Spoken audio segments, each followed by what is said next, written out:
Hello English learners, in this video we will be talking about clauses, the independent and dependent clauses.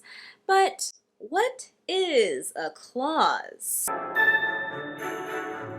No, not that clause. No, not those ones either. Ah, this clause. A clause is a group of words that contain both a subject and a verb. It doesn't have to be a full sentence, although it can be. Why is it important to learn about clauses, in particular the independent and the dependent clause? Understanding sentence structure and the different structures that sentences can take on can help you become better writers in English. It will help you with punctuation and in turn improve your English overall. So if learning more about independent and dependent clauses is something that interests you, keep watching.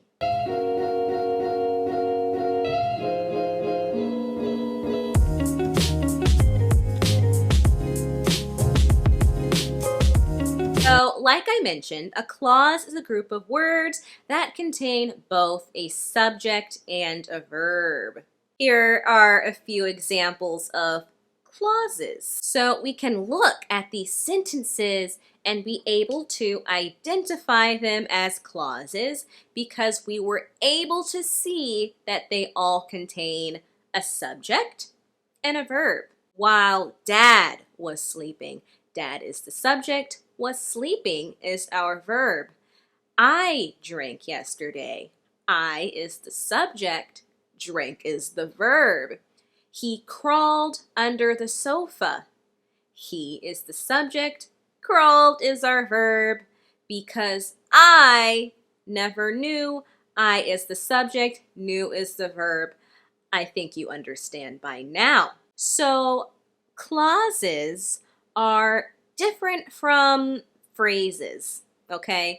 Because phrases have usually one or the other but not both, meaning they have either a subject and not a verb, or they have a verb and not a subject, but they don't have both. So for instance, behind the curtain is not a clause because there's no verb. Might have gone is a phrase, but it's not a clause because it doesn't have a subject.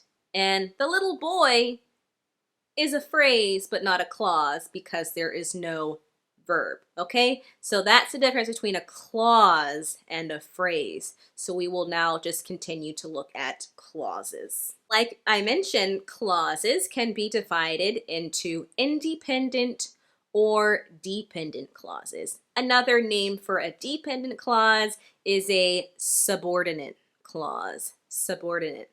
Let's first take a look at the independent clause. An independent clause is a full sentence on its own, or you can add more information, but on its own, it would be considered a full sentence. And it expresses a complete thought. We don't need any other information added to the independent clause for it to make sense. We can add more information, we just don't need to. It makes sense on its own. The dependent clause, on the other hand, does not express a complete thought or idea, and it just adds supporting information to another clause, usually an independent clause. It has a subordinating conjunction or a relative pronoun that begins the clause. I'll explain what those two things are later. So the dependent clause can only exist when it is adding additional information to another clause. It needs another clause to exist to make sense. Okay, so remember the independent and the dependent clause both have a subject and a verb, but the independent one expresses a complete thought and the dependent one does not express a complete thought. Let's talk a little bit more about the independent clause. Here's an example of an independent clause. I drank yesterday. Okay, we know it's a clause because it has a subject, I, and a verb, drank. And it makes sense all by itself. We don't need any other information. It is not a sentence that confuses us. We understand it. It is a full sentence. It's a short sentence, but it's still a full, complete thought. I drank yesterday. Same thing with he crawled under the sofa.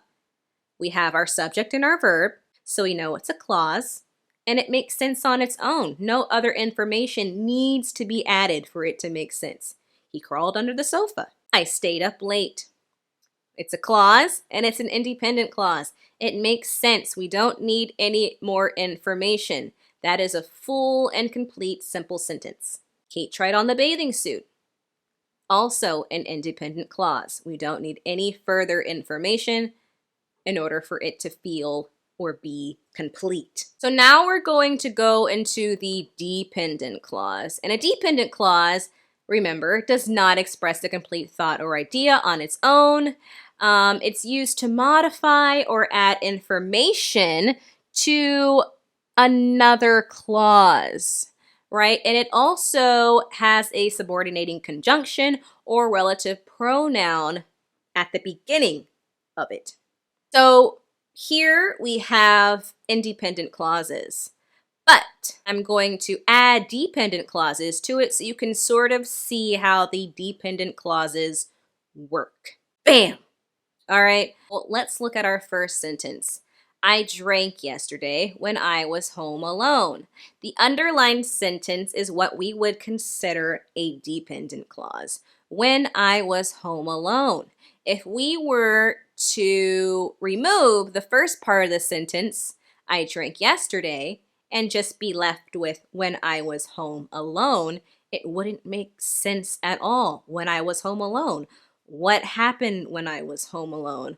Why am I talking about this? It's kind of just confusing. We're left without that extra information for this clause to make sense.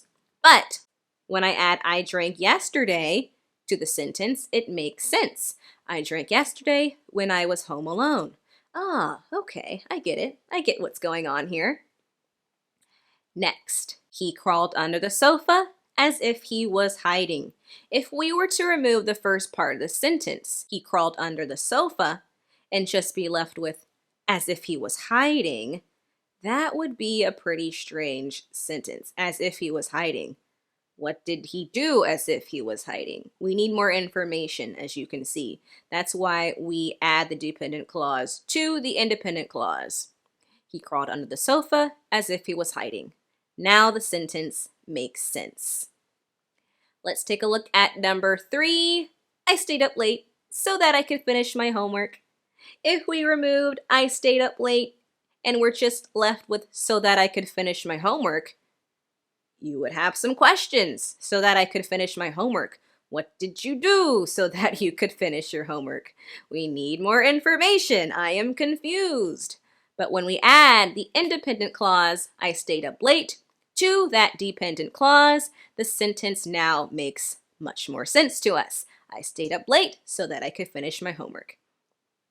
And lastly, we have Kate tried on the bathing suit, even though she didn't like the color. If we were to remove the independent clause from that sentence and we were just left with the clause, even though she didn't like the color, it would not make sense on its own. We need more information. That's why we add that independent clause, Kate tried on the bathing suit. Kate tried on the bathing suit even though she didn't like the color, and voila, all of a sudden it makes sense to us. So another indicator of a dependent clause is if the clause begins with a relative pronoun or a subordinating conjunction. A relative pronoun or a subordinating conjunction. What are they? Well, they aren't too difficult to understand. So our relative pronouns begin a type of dependent clause called a relative clause, which we will talk about in a later video. But just know that a relative clause is a type of dependent clause. So when you see a clause that begins with who, whom, whose, which, that, where, or when, it is quite possible that it is a dependent clause. And these relative pronouns can act as the subject of the clause too. More examples later. Dependent clauses can also begin with subordinating conjunctions, okay? So common subordinating conjunctions I have listed here: after, before, as if, although, even if, even so, even though, if, though, unless, while, because, since, so that, whereas. Okay, so these are common subordinating conjunctions that can begin clauses and let you know that the clause is a dependent clause. Okay, so we're going to take a look at the sentences we looked at earlier. I drank yesterday when I was home alone. When would be considered a relative pronoun. I drank yesterday when I was home alone. When lets us know that clause is a dependent clause. Then we have, he crawled under the sofa as if he was hiding. I circled as if because this was one of the subordinating conjunctions that I had mentioned. When a clause begins with as if, it's very likely that it is a dependent clause, as if he was hiding. Next we have, I stayed up late so that I could finish my homework. I circled so that is now acting as a subordinating conjunction because it begins the dependent clause. Lastly, Kate tried on the bathing suit even though she didn't like the color. Even though is another subordinating conjunction. So when you see even though, it lets you know that that clause is dependent. So now we're going to have a practice. I'm going to read a clause, and you will also see the clause on the screen.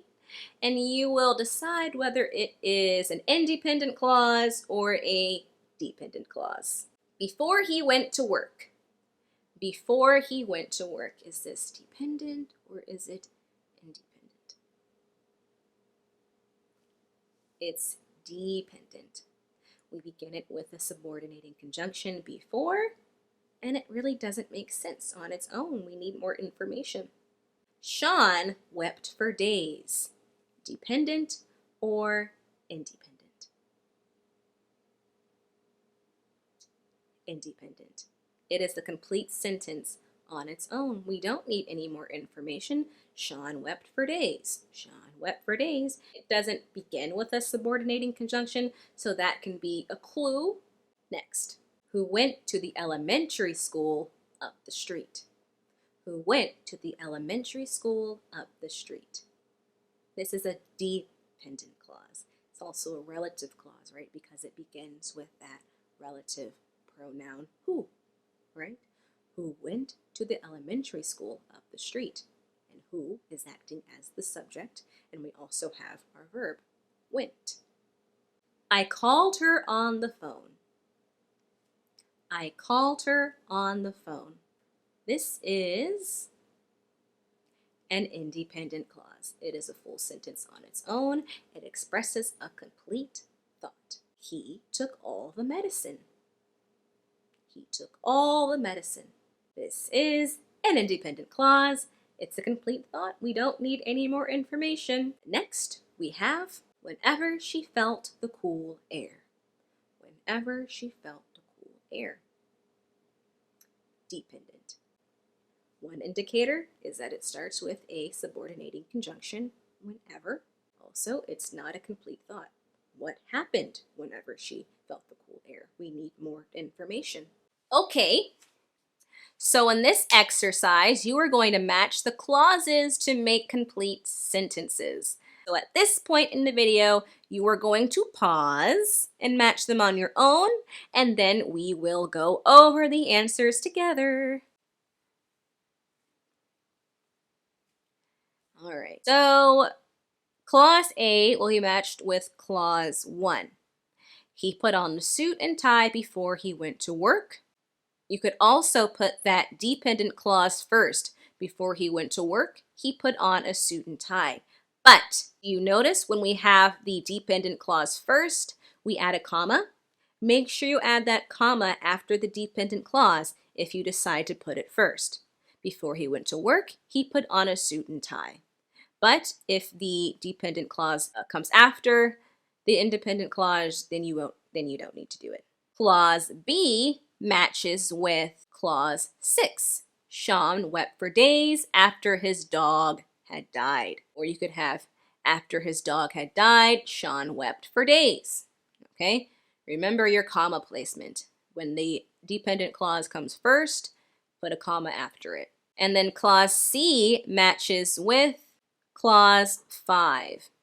That was the little boy who went to the elementary school up the street. And clause D matches with clause 3.